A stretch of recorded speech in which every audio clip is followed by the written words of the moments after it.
John Dramani.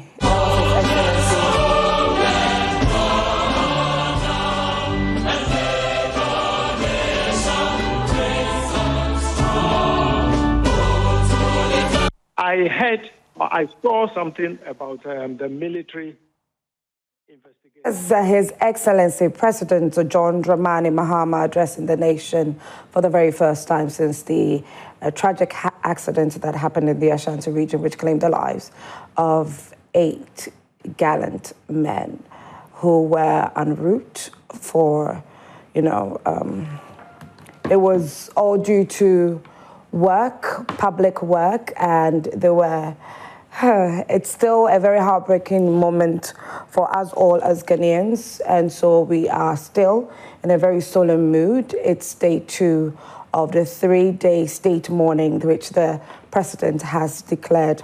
And one of the exciting statements, which I know is for a number of people on social media that the president made yesterday, is that an investigative board has been set up to, help with the investigations surrounding what caused this tragic accident. And so we are hoping and praying that all that is needed and required for this investigation to be successful would be available so that we can find out, every single person can find out exactly what caused this tragic accident. Anyways, my name is Asiodua Akomia, and it's time for News Flash. Today, I want you to get ready to be interactive with us as usual on all our social media platforms.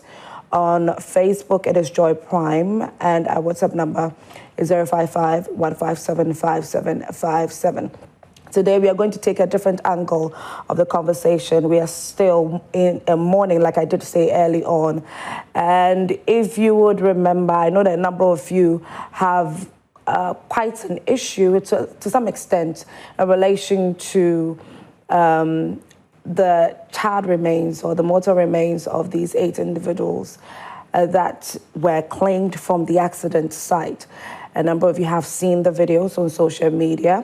We had a correspondent in the Ashanti region reports that, where he asked and he was told that some men were carrying sacks on their heads, and it happened to be the mortal remains of these individuals. So we are going to look at that aspect because the Ghana Academy for Forensic Analysis has issued a statement which is very interesting, and we have the president seated with us this morning. We're going to delve into that. But before that, we need to find out, I'm going to introduce him to you.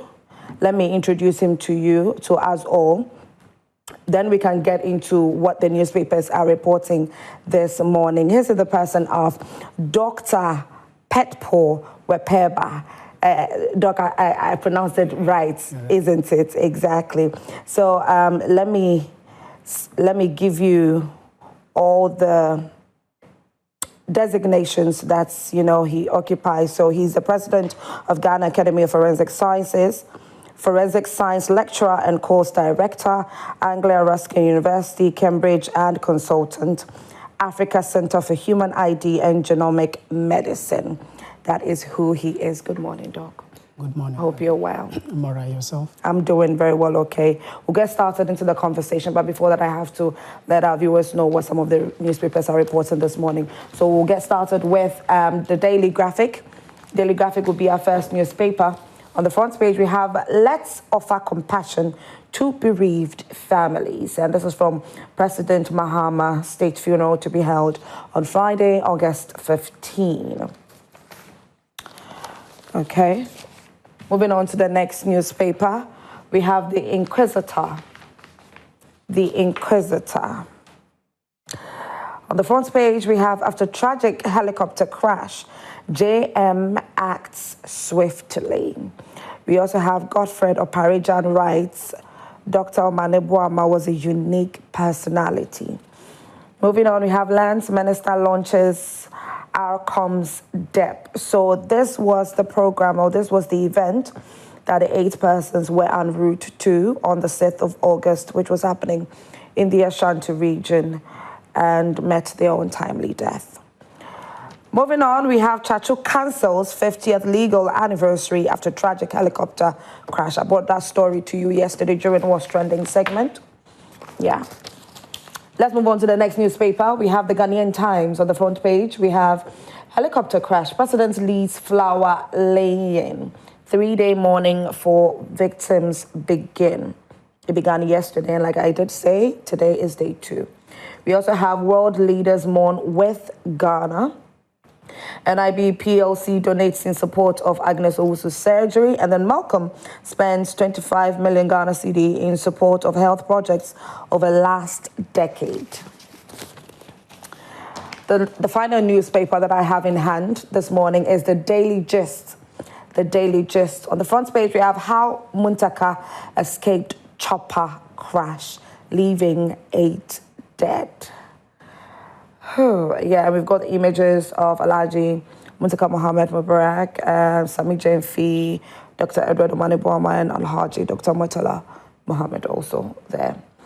We have copter black box found, DNA to be conducted in South Africa for victims. That's another interesting news that we got from the president's speech yesterday. So let's see what will be gotten from the black box. Moving on, we have Ato Forson replaces Omane Boama. Yes. The Minister for Finance is currently the acting Minister for Defense. You know, somebody has to continue doing the work of all these individuals. Anyways, we have another copter crash averted at Ejumako. 3-day national mourning announced for crash victims, and then Shatawale is still in the newspapers. It says, I didn't buy stolen car from spy chief. Yes, that's what Shatawale is saying. So that's it for the newspapers for this morning. Let's get right into our conversation for today.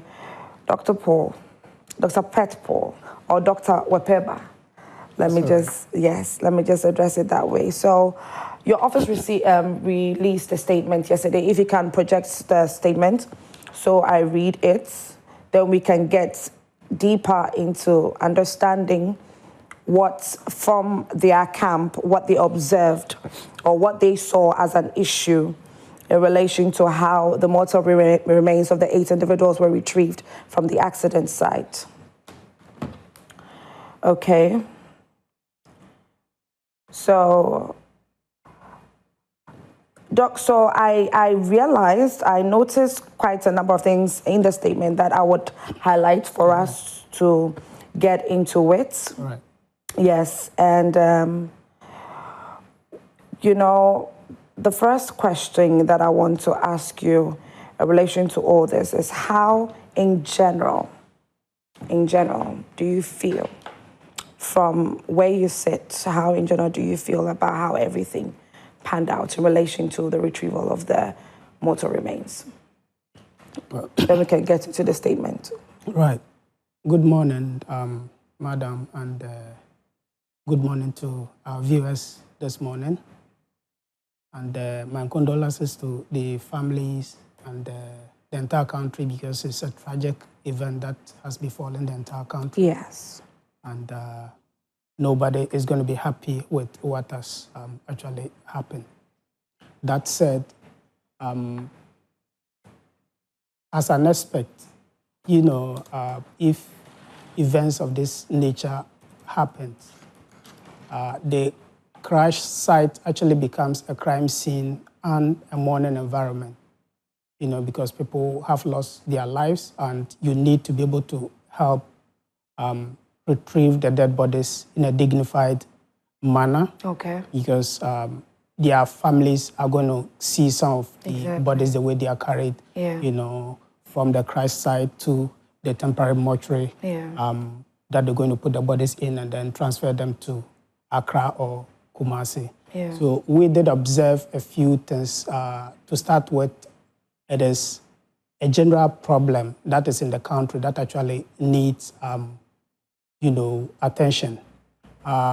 You realize that crime scene management actually in the country is a challenge, because oftentimes, if there's a crime, people do not take the pain of getting the security agencies or the appropriate authorities to come do what they have to do before they get into the scene. Yes. So you tend to contaminate the crime scene before you get the appropriate people in there, by which time the crime scene would have been contaminated. So we saw in this particular instance that the local people within the area had gone to the site. Some tried taking videos, sharing online. Some, were doing all manner of things that didn't dignify the human remains that were found at the scene. They also did tamper with the evidence that, the appropriate authorities would actually use to be able to unravel the antecedents that led to the crash. Oftentimes, we talk about the cockpit voice recorder, which is known as the black box. Yeah. But that is just part of a narrative. It isn't something that you would find and can give answers to all the happenings before the crash.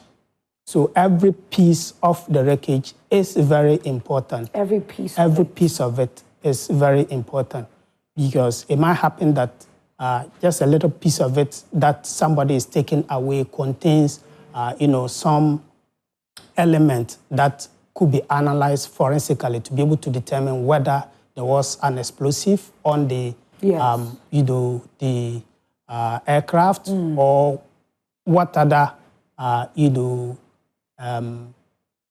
element that could actually help, trigger that incident.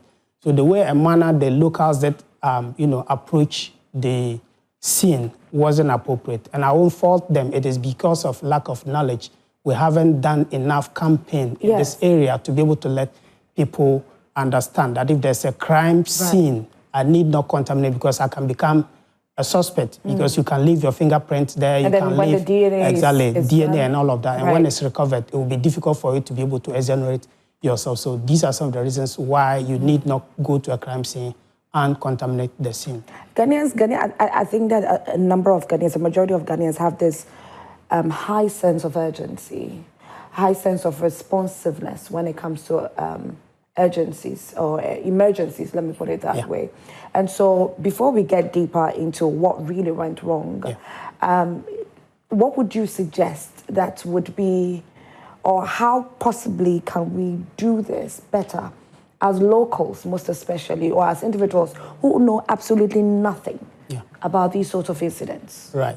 So if you look at the second part of our release, we did talk about the fact that we are more than prepared to sit with government and the agencies involved to be able to have a national forensic policy or strategy document to be able to help fine-tune all of these things. Because as you rightly put it, if, for example, there's an explosion in an area and you don't wait for the appropriate people to come attend to it, and you attempt to go there, save people, or sort of take pictures to show on social media for people to know you are the first person and all of that. What if there's a second explosive hidden somewhere? If it is a terrorist attack, if it is aided, ill, attempt by some people to be able to cause mayhem, they can put multiple, explosives in there. One triggers off, and you all rush in there to take pictures, and they detonate the second one. What happens? So you should think about your life as well, in as much as you're trying to get there to be the first respondent or the first person to take, footages and show online to show, you were there and all of that. You need to think about that. Again, even the media. Elsewhere, we have media forensic journalists, all right? Because if you, as a media person, you have forensic knowledge and what happened in Adanse, you get to the scene, you would know where to go and where not to go. You know the footages to take and the footages not to take. You understand? So it is a national conversation that we need to have to actually be able to educate everybody both experts, Yes. the ordinary people, the media, and all of us, as a people, to be able to put things in perspective and have international best practices, put in place, so that if we happen to have this, it is, natural disasters are things that you cannot prevent, whether you like it or not. Occasionally, they would come. But if they do come, how do you respond to them? I just heard you read that they've taken samples to South Africa and all of that. All that can be done here, So basically, the crime scene management is very, very important. How you manage it, how you retrieve the bodies, how you transport them. When you say all can be done here, are we equipped for all to be done here? Yes, if I say all can be done, what I mean is that we have the human resource. Okay. All right. But when it comes to the technical capabilities, that is where we're lacking. So it's incumbent on government to put the necessary investment in place to be able to have all of these things done. Because if you look at, forensic scientists across the globe, when we attend conferences, we have a lot of Ghanaian forensic scientists doing very well for other nations. Okay. All right. And all of these people are out there. We could all come on board to be able to help, raise the flag of Ghana when it comes to forensic science. So that is why we have released this statement talking about the fact that there's a lot that we can actually do. But at the minute, the reasons why they sent the samples to South Africa are, quite a myriad of reasons. One, Ghana is not having the advanced forensic, analysis techniques that are needed in that regard. If I say the contemporary methods, the police crime lab that was, built with grant from the EU, it's able to do a lot. They've used it in the past for human identification and all of that. Okay. They can still do. But science is dynamic. A lot is changed. Yeah. So you need to have that deliberate level of change. To be able to put in the needed resources to help advance that. Again, most of the labs that are here are not ISO accredited. All right, so you need to have labs that are accredited to that extent to be able to do that. Okay. The other point is that when it comes to situations like this, it is not the normal relationship testing or kinship testing. If I say kinship testing, I'm talking about paternity testing, maternity testing, siblingship, grandfather, grandmother test and all of that. That is fairly easy to be done because it's direct testing. You take a sample from one individual and compare to the other individual, and if it's a match, it's a match. Then use statistics to be able to prove that it is actually the person that you're talking about. Okay. But if you're looking at a crash like this, one, the bodies are degraded, all right? They are charred. So the DNA, DNA is affected by heat. So there will be a lot of degradation. Again, the bodies are commingled because you have pieces of the bodies scattered all over. Right. So one person's, foot might be somewhere, another person's arm will be somewhere, and you pick and you don't know whose arm is who exactly. Right. So the bodies are commingled. So you need to be able to have a specialized, way of analyzing all of these, because the profiles that you're going to generate are going to be mixed profiles. It won't be like the single profiles where you see this is for Akusia, this is for Kwabna, so are they related? But this one, you have one profile that is having about 8 individuals, DNA on it. So you need that technical capability to be able to decipher who is who and all of that. And I think South Africa is putting the necessary funding over the years to be able to come up to this point. That said, we can actually get to that stage. It is just a matter of starting, the matter of government setting up and engaging the right stakeholders for this to be done. Okay, so I want to go to the statement that you released, and then we'll get into what you believe when it comes to what you believe should be instituted when it comes to a comprehensive national forensic policy. Yeah. Okay, so you said that this tragic event further underscores the agency's need to strengthen Ghana's national forensic capacity to effectively respond to such disasters. A comprehensive national forensic policy is urgently needed to, one, so I want you to elaborate on. So the first one, enhance crime scene management, including aviation and disaster incidents. Let's start with that. So you cannot reinvent the wheel. Everything is out there. You just need to copy what is practiced elsewhere, look at the pros and cons in relation to your country, adapt some of them, and there you go. The Interpol nations or, countries that belong to Interpol have they can actually consult Interpol to help with this. So that is one. Okay. Two, if you go to the Interpol website, they have guidelines, international best practices guidelines for human identification or disaster victim identification. So we're looking at, bringing Ghana to a point where we can actually share information with our neighbors, share information with international partners. Because if you even have a forensic lab here and that lab is not accredited, it's not up to the international standard, you can only work within your environment. You cannot share data with any international body, and that becomes a challenge. So that is why we want a policy developed, one, to have, the crime scene situations put to rest, like I put it earlier. If there's a crime scene, people troop there and all of that because they don't know. If there's a policy, that policy can help educate the general populace about what to do and what not to do. Again, we can actually also use it to be able to create employment for a lot of scientists.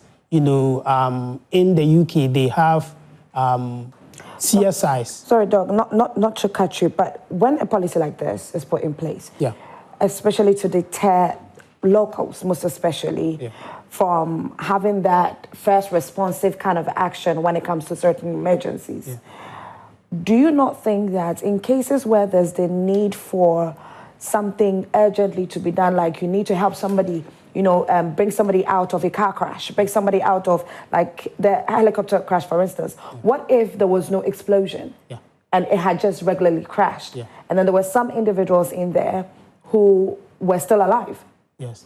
So the priority about these documents are for human life. So to start with, you would want to carve it in such a way that it wouldn't, inure to the disadvantage of victims. Okay. All right. So it's a document that would educate all of us to know what to do at what time and what not to do at what time. So in certain situations, you know how to be able to react to save lives and not to put yourself in danger as well. Okay. So it's a document that would be very elaborate and would specify all of these things for the ordinary persons to know what to do, for the emergency,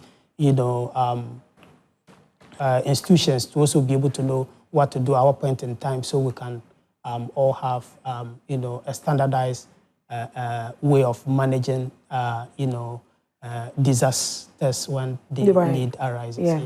Yeah. Okay, so let's move on to the second one. Ensure contemporary and scientific investigation practices in line with global standards. Yes. So again, if you are talking about forensic science practice in Ghana, it is not just about what has happened today, but there are a lot of areas that we lack. For example, I have been writing a lot about drink spiking. All right, we have a lot of people having their drink spike and all of that, and you get to the hospital, they don't even know what to do. They take samples, they don't know where to send them. Wow. And once your drink is spiked, you have what we call retrograde amnesia. So you tend to forget the events that had happened before that. Yes. So you have forgotten about what happened before you took, the drink. All right, and impersonate others a lot and all of that. It can come up with a lot of legal implications. How do we analyze them? We have to send all of them abroad to be able to do, while we have the people who can actually help do it. So we have the human resource. All we need is the will of government for us to sit together and be able to fine-tune these areas, put the knots together to be able to help have a policy document that can be comprehensive and tackle all the areas and not just, disasters like this alone, but a holistic document that would, work on all the forensic areas. Yeah. The third one is support dignified handling of human remains and culturally sensitive family liaison processes. Right. So in terms of managing human remains or managing remains from a crash site like it did happen, there are 4 thematic, things that you need to actually do, or 4 phased, areas. One is the crime scene recovery, all right? Okay. The crime scene recovery here talks about how you collect the dead bodies from the crime scene, how you cover them, to prevent, pictures from taken and being circulated on social media, not taking videos and all of that, and preserving the bodies properly at the crime scene and transporting them to the mortuary. The second phase is what we call the post-mortem phase. That is the after-death phase, where the bodies are going to actually be autopsied.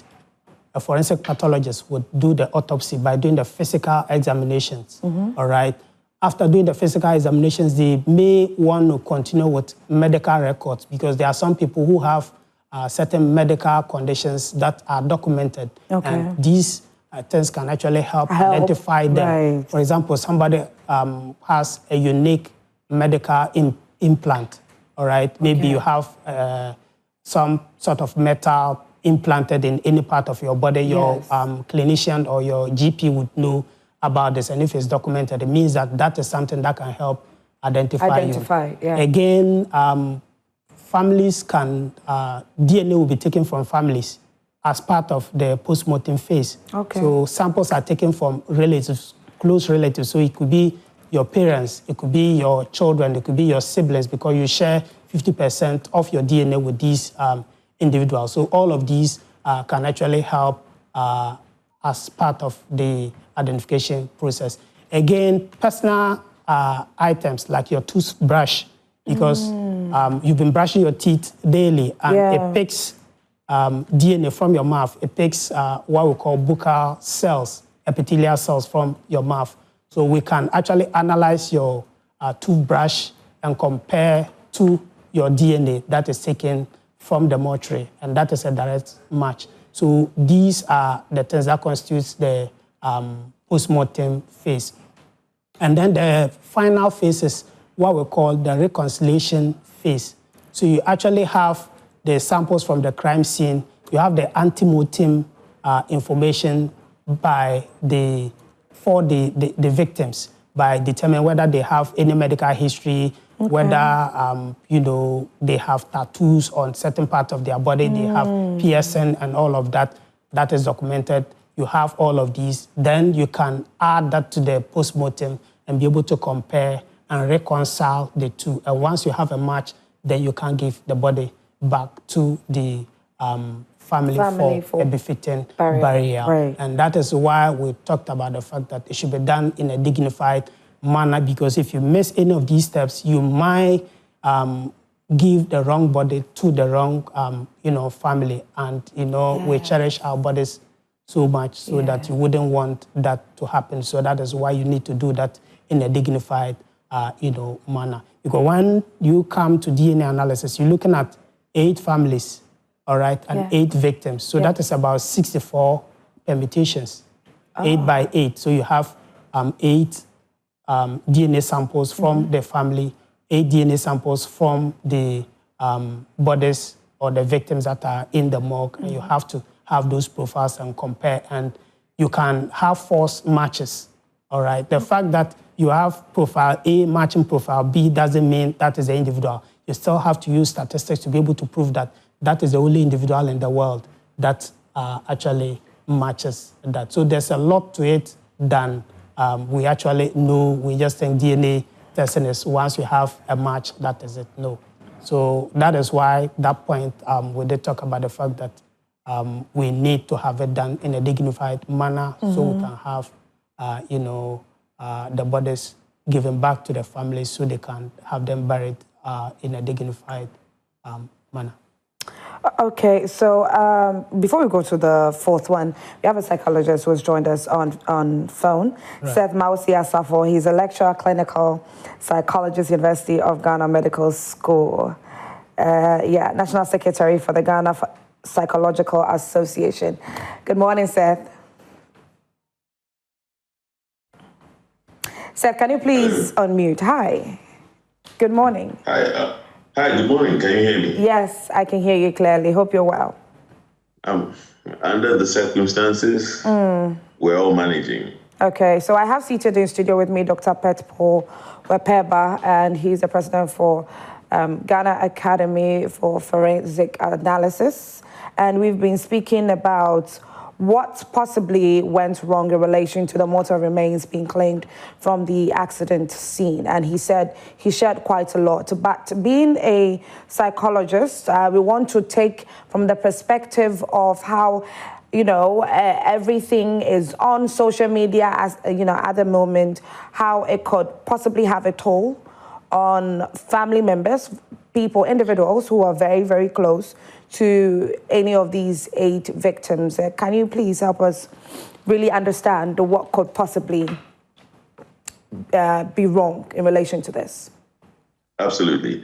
The most interesting thing is any kind of incident that doesn't happen, is not regular and also fatal, causes us to experience a trauma reaction. Okay. And what happens in many trauma reactions is that the brain seems to put us in a state of danger, even though we're not in danger. Okay. Now, the reality is the tendency to be re-traumatized by consistently engaging in coverage of the incident, even by someone narrating it, is very high. And okay. If you look at me, I can say that speaking to my friends and people close to me, everybody's been hit by this in one way or the other. Very true. Now, interestingly, when you're experiencing a trauma of this nature, it has the tendency to go and draw memories of things like this in the past. So you can imagine that you're already in an emotional state, and then you're remembering maybe someone who passed a couple of years ago. They were in maybe an accident, not a helicopter accident, of course, but a car accident. So all these things are coming back into people's minds, and they're being re-traumatized by it. And that's why we've talked about being sensitive on what is being shared. That's now, true. For a lot of people, this image is going to stay stuck in their mind for a very long time. And that has a tendency to push them into even more significant realms of psychological issues that we call like a post-traumatic stress disorder. It's too early to say that anyone will have a PTSD, but we do know that. Hello, Seth? Seth, can you hear me? Okay, so we'll try and get him back on since the network is a bit jittery. But Dr. Petpo, okay, so we'll get to the last bit of it, but I want us to go back to, I know you've seen the videos, and that's the reason that, you brought out this statement from your office. What really was done wrong? I want you to highlight all of it, per the video that you chanced on social media. Right. The videos that I actually saw, some were very gory that I don't want to describe them on set at the minute. Okay. And because of the fact that social media is very powerful, so families who might not even have heard about the demise or the tragic incident would have suddenly seen some of these images online. And you can imagine, as a psychologist rightly put it, if I don't even know a relative is passed on, the person is, all I know is the person has gone to work, and suddenly I see all of these charred bodies being shown on social media, on television. You can imagine the sort of trauma that individual is going to go through. So that is a not tend to actually have been done by the people who actually took videos and pictures and were sharing on social media. Yes. Yeah. And like I did allude to in the past, I think it's lack of knowledge. If people really do understand why they do not do some of these things, they wouldn't actually do them. Because if it is your relative and that is done, you wouldn't be happy. So why would you want to do that to somebody else's relative or loved one? It shouldn't be done. But it comes back to the protocols that are actually put in place for all of these things to be done. In a standard practice, all crime scenes are cordoned into 3 perimeters. So we have the crime scene itself. The second perimeter will be where the team would actually be. And then the last perimeter will be where the family and the media will be. The second perimeter has a family liaison.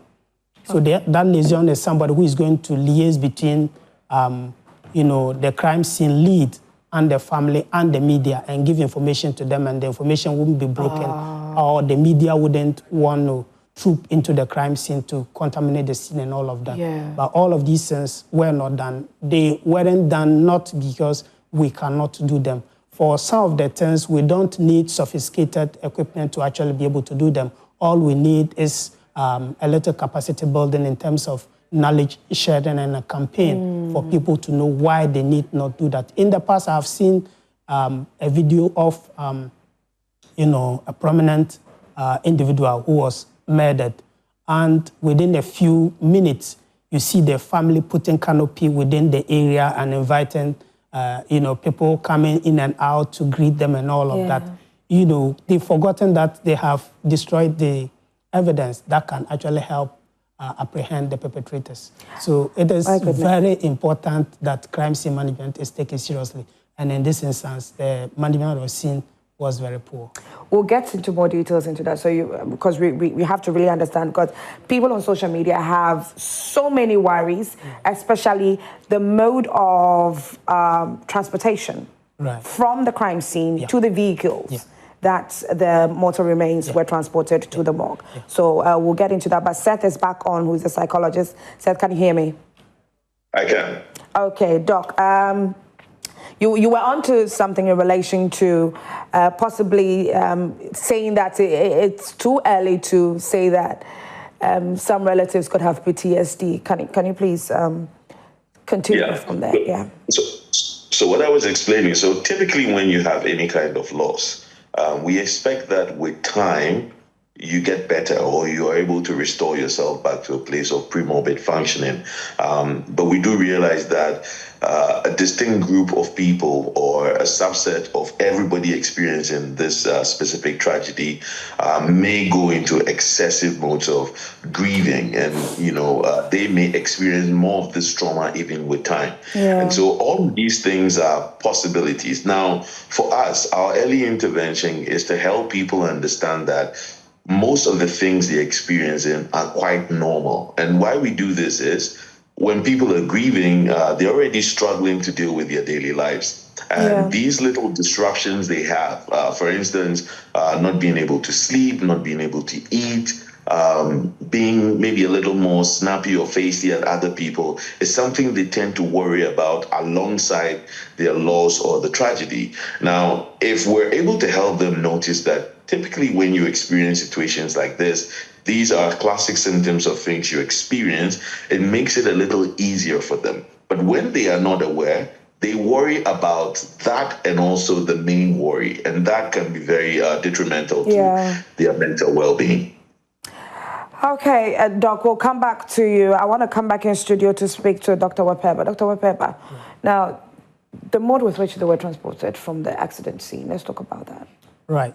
So basically, there are standard ways of doing some of these things. We have what we call body bags. Okay, these body bags are bags that when you put the bodies in, it retains all the body fluids and all the parts that are in there. One, it helps to prevent public health hazards, all right?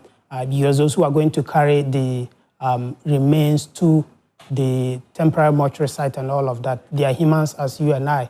and having carried bodies in these plastic bags, in sacks, and all of those things, in the end, if any of these individuals have any condition that can actually be passed on from one person to the other, it means that you are going to be at risk yourself as, a public... somebody just extending a helping hand. Exactly, and picking home some unwanted pathogens, disease-causing organisms, and all of that. So that is one. Two, it also gives a sense of dignity to the remains, the way you carry them. It has a zip, you put the body parts and the full bodies in there, zip them, and transport them appropriately. But I think the challenge we have is because of the fact that the place was number trouble. Right? It was a bit remote, so they had to, use all manner of unconventional means to get the bodies back to the temporary mortuaries before onward transmission to the main mortuaries and all of that.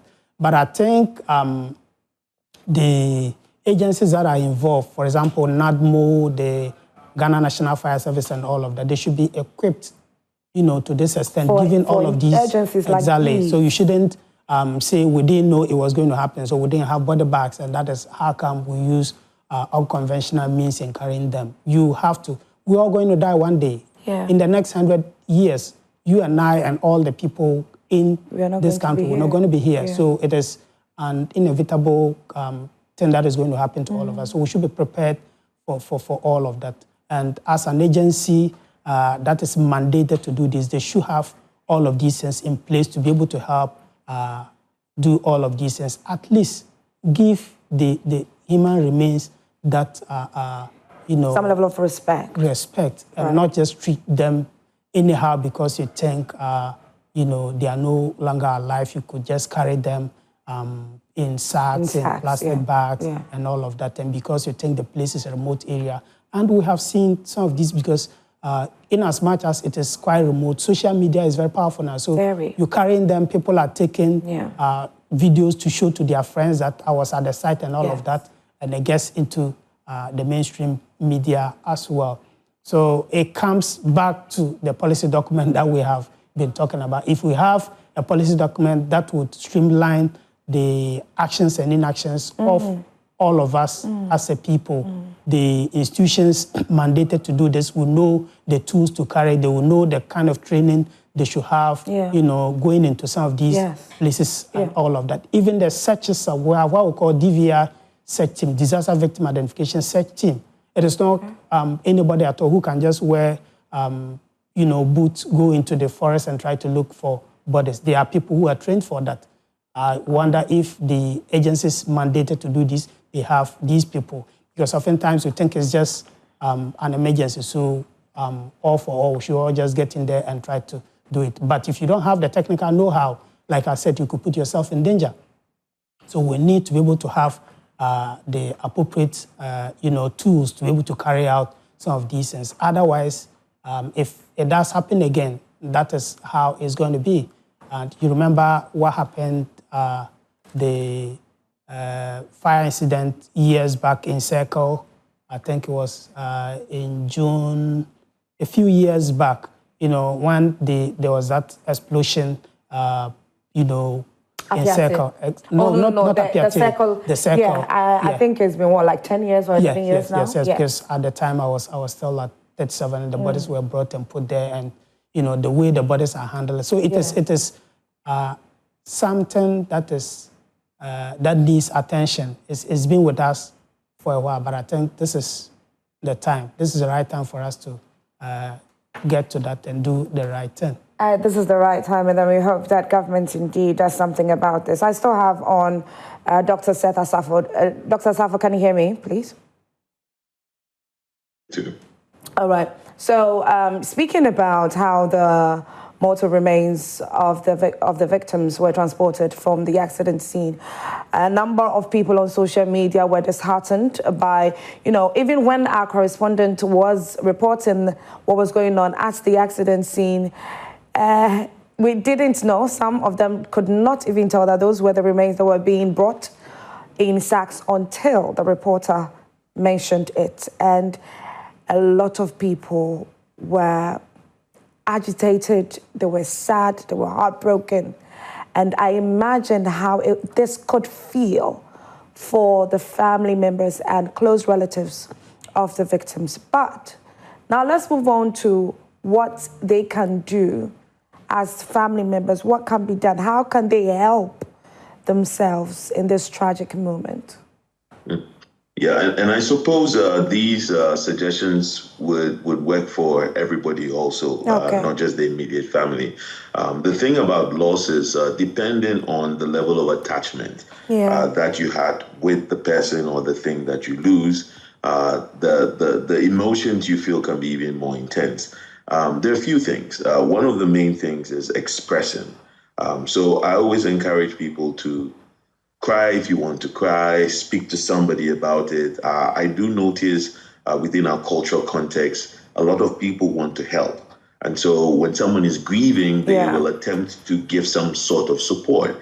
Except we also do know that some of these approaches do not really help. So for instance, when someone's shedding tears, they might probably say, oh, do not cry. You know, the Lord knows that.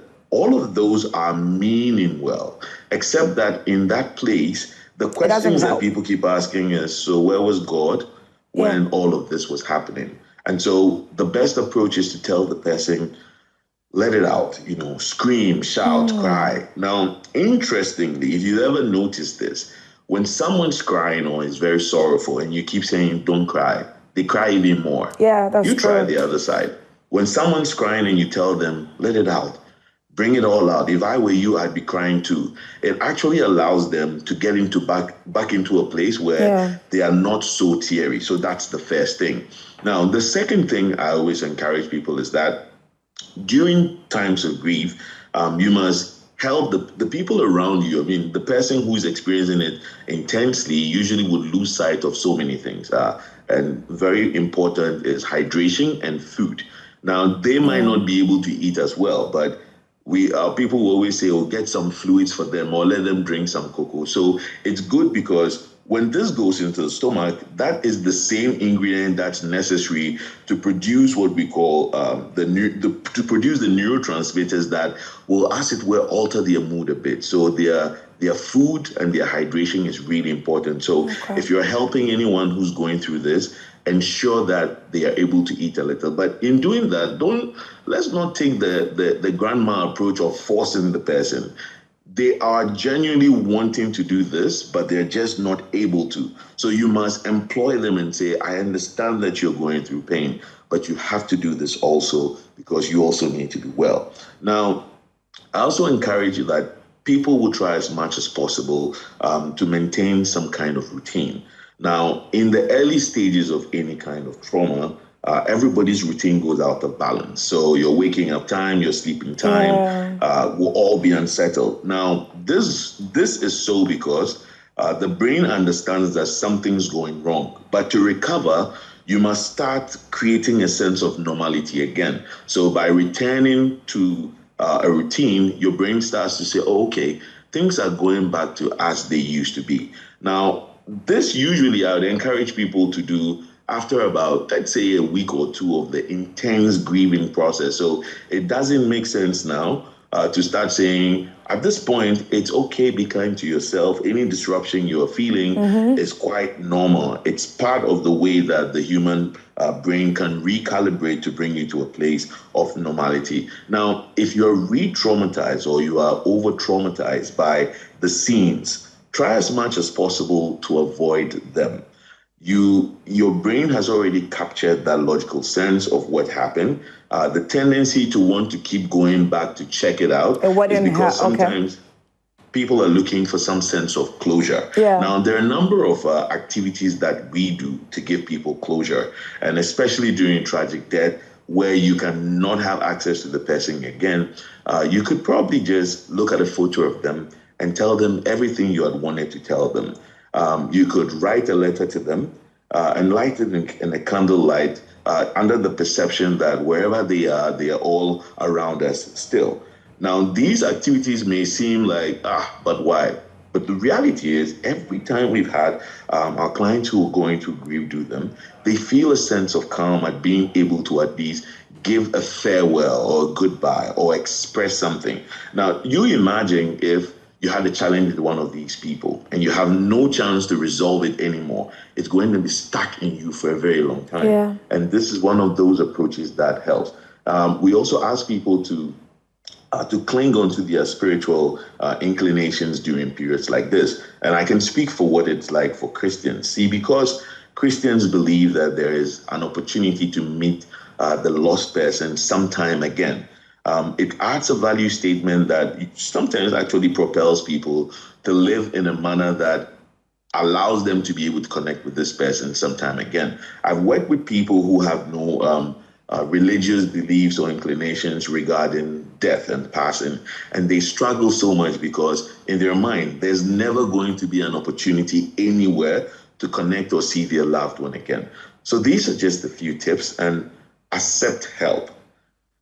If you feel that you're struggling beyond, talk to a trusted person or seek some professional help. We know the Ghana Psychological Association and the Psychiatry Association of Ghana are ready to offer assistance to as many people that require it in the press release that they gave yesterday. So these are just a few tips. Thank you. Well, thank you very much, Dr. Seth Asafo. I mean, I know exactly how it feels like because I'm actually still in the moment of getting used to the loss of my father. So, yes. Thank you very much. That also goes for me. All that you shared goes for me personally as well. So I'm really happy you have shared all these with us on Prime Morning. So, Doc, thank you for your time this morning. We appreciate you so much. Is there anything that you would want to share before you leave? I suppose that my last statement would be that at this point, as we're all going through such a significant transition, it's important to take one day at a time. Our ability to stay present allows us to control our immediate environment. Right. Thinking about the future does not give us much control. And what it also does is it takes away our ability to do anything in the present to affect the future. So tell your brother, tell your sister, tell your mother, tell your friend, if you're going through pain, it's still, let's just take a day at a time. Once we get through today, we can get through tomorrow, and we just keep doing that. It's really hard for us. And sure that as a community, we can huddle together and we'll make it. And my condolences to everybody who's experiencing this grief, the immediate families, as well as the whole of Ghana, because so many people have reached out. So just remember, it's one day at a time. Thank you very much, Dr. Seth Asafo, for your time this morning. All that you've shared is well taken, and we'll do our very best to share all that you have given us this morning as well. And we hope that you at home, you've taken notes of all that the psychologist has mentioned in relation to how to properly position yourself, maintain, or act in moments of grief. All right, so that was Dr. Seth Asafo. He's a clinical psychologist and he's a lecturer at the University of Ghana as well. Dr. Peppo, we were on to the comprehensive national forensic policy. We are done with 3, so I want us to look at the 4th one. Right. Facilitate accurate and timely mass fatality identification using DNA and other forensic techniques to provide closure for grieving families. Before you give us, you elaborate on that, I'm reminding you that you get the opportunity, you at home, you get the opportunity to join us during the conversations on Zoom. So the Zoom ID and password will be put in your screen pretty shortly. Please pick them up, but do not forget that you have to be properly dressed and you have to be in a well-lit space so that when you come on, we can see your beautiful faces this morning. Come on, and if there's anything that you would love to share in relation to the tragic accident that happened on the 6th of August right here in Ghana, you can share it beautifully. So get ready to join us on Zoom. Dr. Petpo. Right. Thank you. I think when we talk of human identification, there are a couple of ways that human remains, or for that matter, human beings are identified. If you're talking about the living, there are quite a number of things that you could actually use to identify them, including their voice and all of that. Okay. Physical looks, and all of that. Okay. But if somebody passes on, or if you're dealing with dead bodies, you cannot use physical or the visual, approach of identification, because quite often than not, the bodies would have, either decomposed or the bodies are charred, so it becomes difficult to actually be able to use physical means of identification. The next is what we call dental records.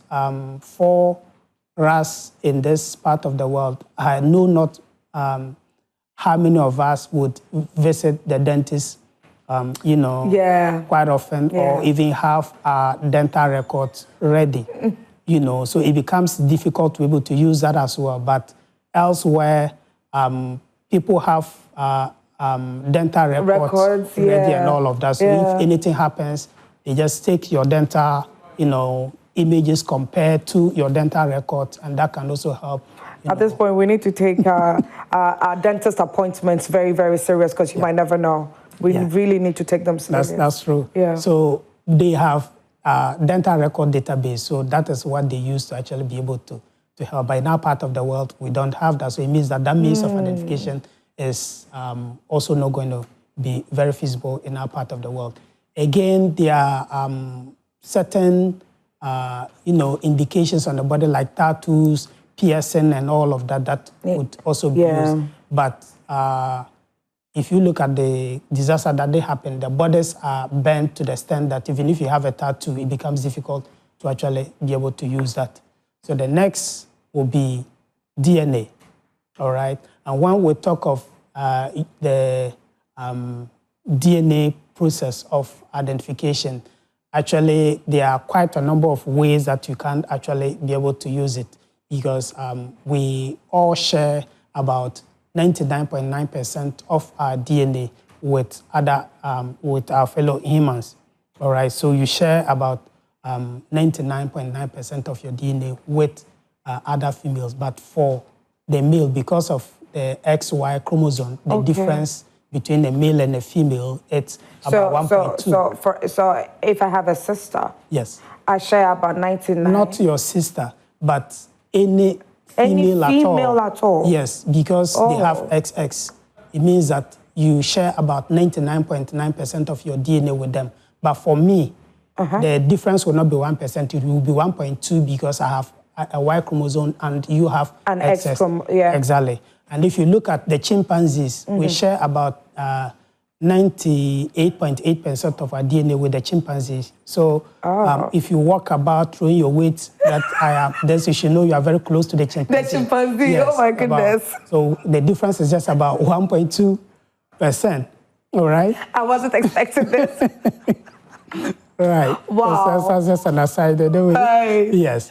But it presupposes we should be very humble in our dealings, because my goodness, we are actually related to chimpanzees. Exactly. Right. Now the 1% that differs, amongst us as humans, is what forensic scientists would employ to be able to help in individualization. All right. There's a difference between identification and individualization, and that is what we use to actually be able to help individualize, to tell that this is Asiedua, this is Pet Paul, all right? So forensic scientists would employ DNA, the part that varies, to actually be able to help, determine who we are. So we actually trying to have a document in place that can have all of these bases set up, all right, that can actually help us in criminal investigations and in situations like this to help identify, victims. So we can actually use it to be able to do what we call have a national DNA database, but you need the policy first that we have put out in our document. You need that policy document before you can have a national DNA, database. And there are different types. There are criminal DNA database, and there's one for missing persons and all of that. Okay. So in situations like this, we would use a missing persons. There are a lot of cold cases in Ghana, Or in cases. a situation like this, you're going to use the missing persons. Yes, because you can't easily identify. You can't use a criminal. Other bodies. Exactly. Okay. Yes, and quite often than not, every year when I used to work at the military hospital, every year we have unclaimed bodies. The police hospital, they publish unclaimed bodies. They do mass burial and all of that. We could have all of these people in the missing persons database, and when somebody is looking for their loved ones, they can't find them, we take their DNA, profile them, put it in there, and it can actually help. So there are various methods of identifying humans, but for most of them, if the bodies are, decomposed or have gone beyond the fact that you can use physical means of identifying, then you have to use DNA. That is why DNA is very powerful in this instance. All right. And the policy document that we're talking about is not just for DNA or genetics. It is a comprehensive document that we're looking at. There are a lot of fire outbreaks in Ghana, all right? When they take the debris, we can use forensics. We can analyze them in the lab and be able to tell the component that we use to actually set the fire and all of that. But when the fire service, they are doing a good job, they collect all the debris, they don't have any place to analyze them. It just becomes rhetoric. They just give education and all of that. It doesn't end anywhere. So if you have a comprehensive, document that can actually help set up, a proper national forensic agency that will deal with all of these. We have the fire investigators. We have the toxicologists, like I did mention about drink spiking. Galamsey is giving a lot of lead into the water that we all use and all of that. And it is something that we need to tackle because, again, the heavy metals that are put into the water are not removed by Ghana water. All right, they just look at treat the water for turbidity and all of that, and then the water is, pumped to us. You may say, I have a lot of money, I can buy foreign water and use all of that. But when you're bathing, I'm yet to get to know anybody who buys water abroad to bath. Yes, and in the end, you're going to have all of these heavy metals in you and all of that. Toxicology can actually help determine all of these, heavy metals in people's system, in the Galamsey areas and all of that, because in the end, it's going to affect all of us as a nation. So a comprehensive document will deal with every aspect of forensic toxicology, genetics, chemistry, trace evidence analysis, where you can analyze the hair, can analyze the fiber and all of that, and be able to help, solve crimes and all of that. So it is something that we need to, as a people, have a national conversation around it and tie them up. And I think that we should use this incident that has happened, a rather unfortunate incident, to attend to this policy that you're suggesting with urgency, because we might never know what could happen next. Right. We might never know how it could happen. The education needs to go out there with immediate effect. Yeah. Because what we are currently seeing on our social media is rather appalling. These are the same images that are being posted on international news platforms. Yeah. So international news outlets are taking these same images and they are showcasing them on their platforms, which is very heartbreaking to see. Not to cut you short, there's been a couple of plane crashes lately. Yes. In the US, India. Just yesterday in Kenya. Exactly. Have you seen images? All you see, you wouldn't see these gory images that we are seeing in Ghana because they know how to handle it. So we need to find a way of handling it. Otherwise, it won't stop. All right. This is not the first time we're having a helicopter crash by the Ghana Armed Forces. Right. It did happen in 2002 in Atiwa. I nearly missed that. I was supposed to be on that, chopper, but for some reasons I missed it. And a close friend of mine, lost his life, and so sorry. They couldn't identify them properly as we would have done today, sending samples abroad to be able to do all of that. So it is something that you cannot do away with. For accidents, they do happen. So we need to put the measures in place that as and when they happen, we help solve, the challenges so that we would all not have, the trauma that the psychologist talked about that would affect us. Dr. Pepper, thank you so much for your time this morning. But then briefly, before you go, your outfit is having an inaugural ceremony on the 6th of September.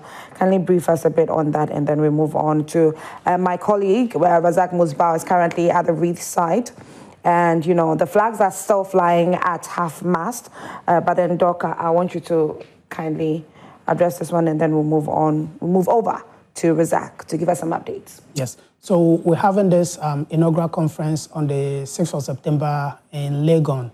And we didn't even know something like this was going to happen, as if we did know. It is something that we're going to talk about. That is the national policy that we've been drumming home about, is what we have planned to actually bring stakeholders on board to understand the need for us to have, you know, a policy strategy for forensics, or a policy document for forensics going forward. So I would entreat all of you, the media, the public, and all of that, to come for us to have this conversation, a national one, and be able to tie the knot, you know, and make sure the next time something like this happens, we'll better know how to handle everything. We'll do it properly, as is done in international circles. Great. Thank you so much for your time this morning. Thank you for the education and information you've given us on all that was done wrong, most especially at the accident site. And then hopefully we'll do something about the comprehensive national forensic policy. So my guest has been in studio, Dr. Pet Paul Wepeba. He's the president, Ghana Academy of Forensic Sciences, forensic science lecturer and course director, Anglia Ruskin University, Cambridge, and consultant, Africa Center for Human ID and Genomic Medicine. Ladies and gentlemen, we are crossing over to my colleague, Razak Musbah, who is currently at the wreath site, and he's going to give us updates on what is going on at the moment, because it's day 2 of the 3-day state mourning. My name is Asiedwa Akomia. We'll be back after this.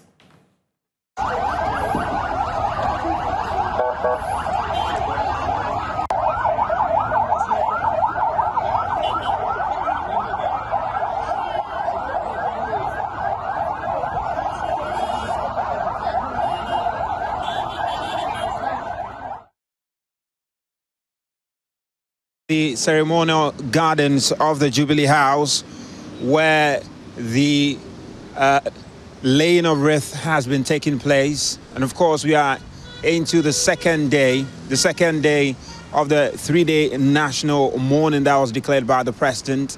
And yesterday, the president, of course, started the laying of wreath here. And you could just see me, was the exact point the president began that exercise, and he did that in the company of the vice president, the chief of staff, several ministers of state and public officials. All came here and laid their flowers in memory of the 8 people who lost their lives. And you could see them behind me in this giant backdrop.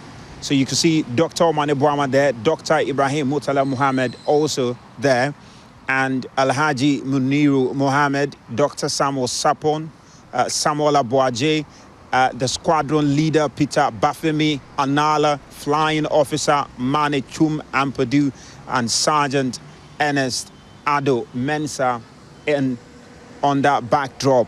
And you can see quite a number of flowers have already been laid here.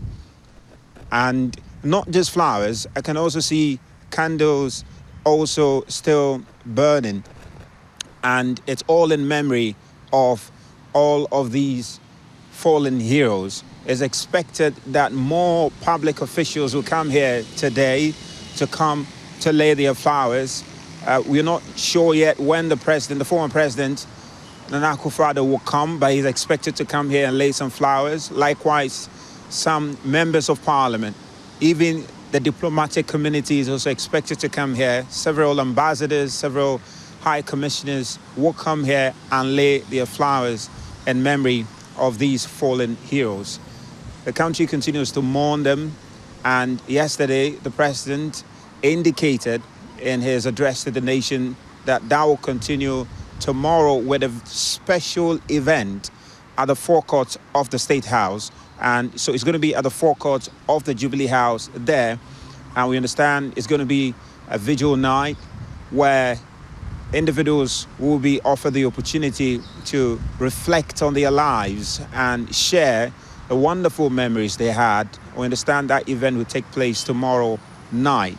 But also, the president indicated that books of condolences will be open at the various ministries, the Ministry of Defense, of Environment, and NADMO office. From the 10th to the 14th, that's when the book of condolences will be opened. And then next week Friday, but at this time, the president also indicated that the funeral, state funeral, will be held for all these fallen heroes. But we also know that the families of these fallen heroes, particularly the Muslim families, are waiting on the bodies to perform their customary rites. Yesterday, the Interior Minister, in the company of the Health Minister, the Lands Minister, ensured that the bodies were sent to South Africa for what they say is a further DNA analysis, to ascertain which body belongs to who, to identify the bodies properly.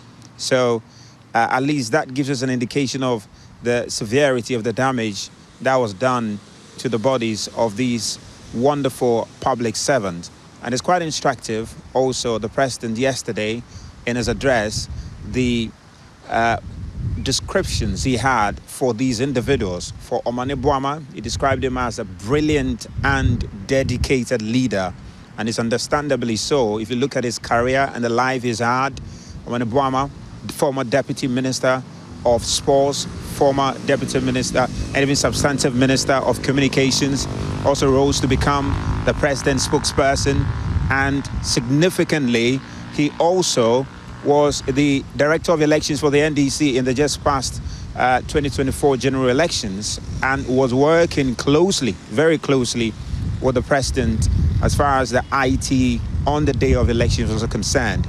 And yesterday in that address, the President highlighted how close he was with these people and the pain that came with losing them. So we understand that more dignitaries will come here today. In fact, just before we came live on air, some staff of the Jubilee House came here to lay their flowers, and you could tell on the faces of the security men that we've seen here and the few staff that we've seen entering the Jubilee House, it's a very sorrowful mood. And there's so much quiet in the Jubilee House. You could tell that indeed nobody at the State House has recovered from the shock of that disaster. So that is what is unfolding. We also understand that the mood at the Jubilee House is the mood at the Ministry of Defense. It's also the mood at the Ministry of Environment, and the mood even at the homes of these gallant heroes who have lost their lives. So the pain, the sorrow persists, and as I indicated, we're expecting more public officials to come here and lay their flowers. There's all kinds of flowers laid here, and they're not any. Could see some inscriptions on some of the flowers. I see Fair Wages and Salaries Commission. They have also come to lay their flowers here. I could also see the head and staff of the civil service. They have also come to lay their flowers here. I could also see condolences from Ghana Airport Company. They have also come to lay their flowers here. And I see from Valerie to Omane, my trusted friend and brother. That was the message on the flowers laid just beside the image of Dr. Omane Boamah. And more flowers are all over this place. I also see flowers from the Forestry Commission. The Forestry Commission has also come to lay some flowers here.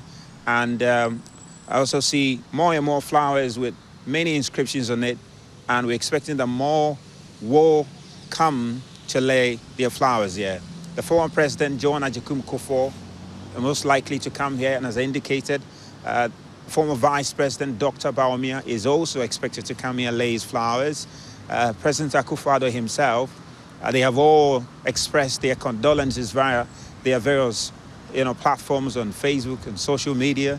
but I'm sure they will come here to do this honorary and symbolic gesture of honoring the memory of these fallen heroes. So, yes, tomorrow, Saturday, as I mentioned, at the forecourt of the State House, a vigil will be held. And I'm sure that will also be a very solemn mood when people take turns to just reflect on the lives of these individuals. Now, significantly also, the Minister of Health, Honorable Akando, was asked yesterday when the remains of these individuals were flown to South Africa for the DNA analysis as to when those remains will return. He could not give a specific date, but only said they're hoping they will return as soon as possible. So there's a bit of uncertainty as to when they will return, especially for the Muslim families to undertake their customary rite.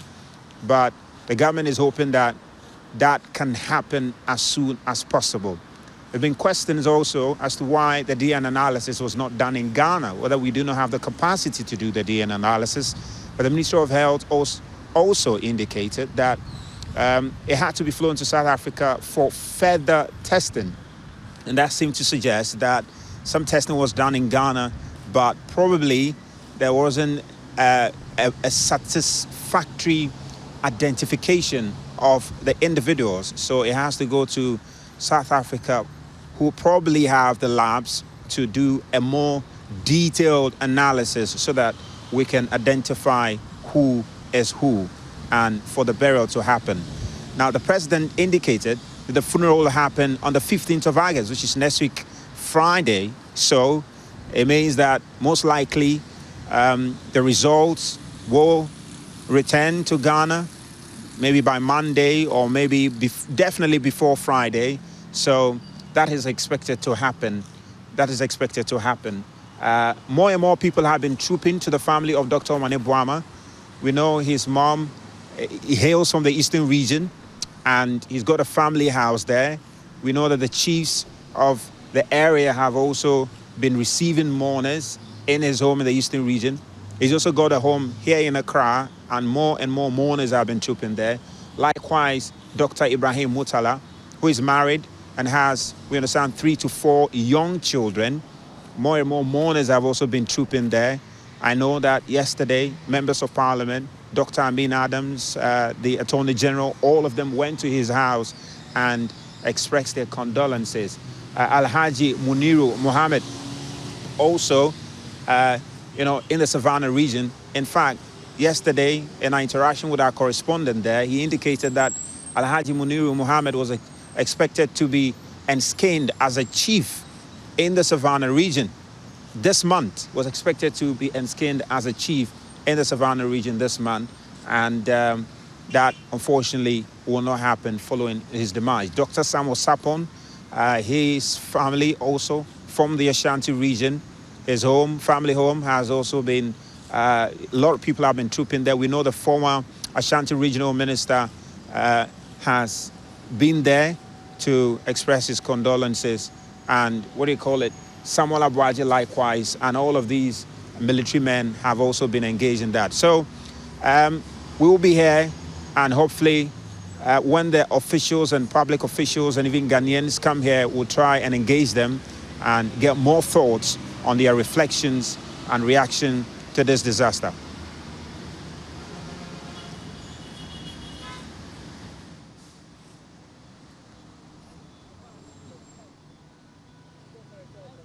All right.